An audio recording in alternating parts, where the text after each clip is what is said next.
ओम भूर्भुवः स्वः तत्सवितुर्वरेण्यं भर्गो देवस्य धीमहि धियो यो नः प्रचोदयात्। मित्रों, गायत्री की पंचकोशी साधना एवं उपलब्धियाँ इस वाङ्मय में से स्वाध्याय भाग 2 में हम आज पढ़ेंगे आत्मदर्शन।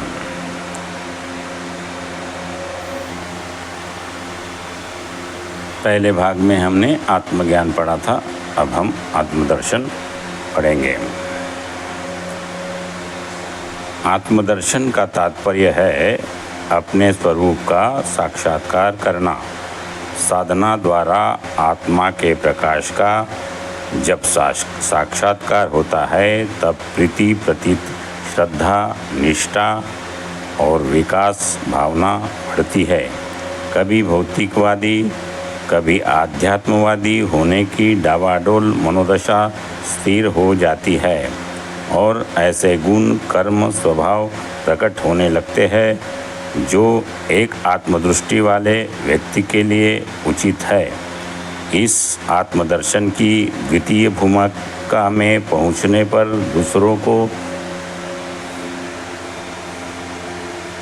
जानने, समझने, उन्हें प्रभावित करने की सिद्धि मिल जाती है। जिसे आत्मदर्शन हुआ है उसकी आत्मिक सूक्ष्मता अधिक व्यापक हो जाती है। वह संसार के सब शरीरों में अपने को समाया हुआ देखता है। जैसे अपने मनोभाव, आचरण, गुण, स्वभाव, विचार और उद्देश्य अपने को मालूम होते हैं, वैसे ही दूसरों के भीतर की सब बातें भी अपने को मालूम हो जाती है। साधारण मनुष्य जिस प्रकार अपने शरीर और मन से काम लेने में समर्थ होते हैं, वैसे ही आत्मदर्शन करने वाला मनुष्य दूसरों के मन और शरीरों पर अधिकार करने, उन्हें प्रभावित कर सकता है। तीसरा है आत्म अनुभव। आत्म अनुभव कहते हैं अपने वास्तविक स्वरूप का क्रियाशील होना। अपने अध्यात्म ज्ञान के आधार पर ही भावना का होना।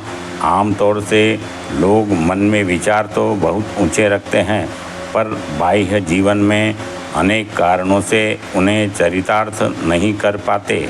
उनका व्यवहारिक जीवन गिरी हुई श्रेणी का होता है, किंतु जिन्हें आत्मा अनुभव होता है वे भीतर बाहर से एक होते हैं। उनके विचार और कार्यों में तनिक भी अंतर नहीं होता।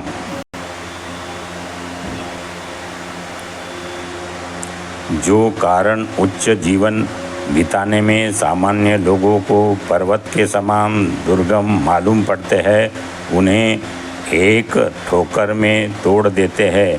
उनका जीवन ऋषि जीवन बन जाता है। आत्म अनुभव से सूक्ष्म प्रकृति की गतिविधि मालूम करने की सिद्धि मिलती है। किसका क्या भविष्य बन रहा है, भूतकाल में कौन क्या कर रहा था, किस कार्य में दैवी प्रेरणा क्या है, क्या उपद्रव उत्पन्न होने वाले हैं, लोकांतरों में क्या हो रहा है, कब कहाँ क्या वस्तु उत्पन्न और नष्ट होने वाली है, आदि ऐसी अदृश्य एवं अज्ञात बातें जिन्हें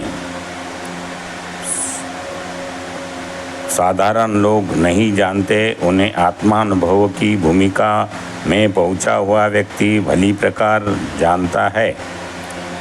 आरंभ में उसमें अनुभव कुछ धुंधले होते हैं, पर जैसे जैसे उनकी दिव्य दृष्टि निर्मल होती जाती है, सब कुछ चित्रवत दिखाई देने लगता है। इसके बाद के स्वाध्याय में हम आत्मा लाभ और आत्म कल्याण वाली बातें पढ़ेंगे। इस चैनल को सब्सक्राइब करें और सभी को शेयर करें। धन्यवाद।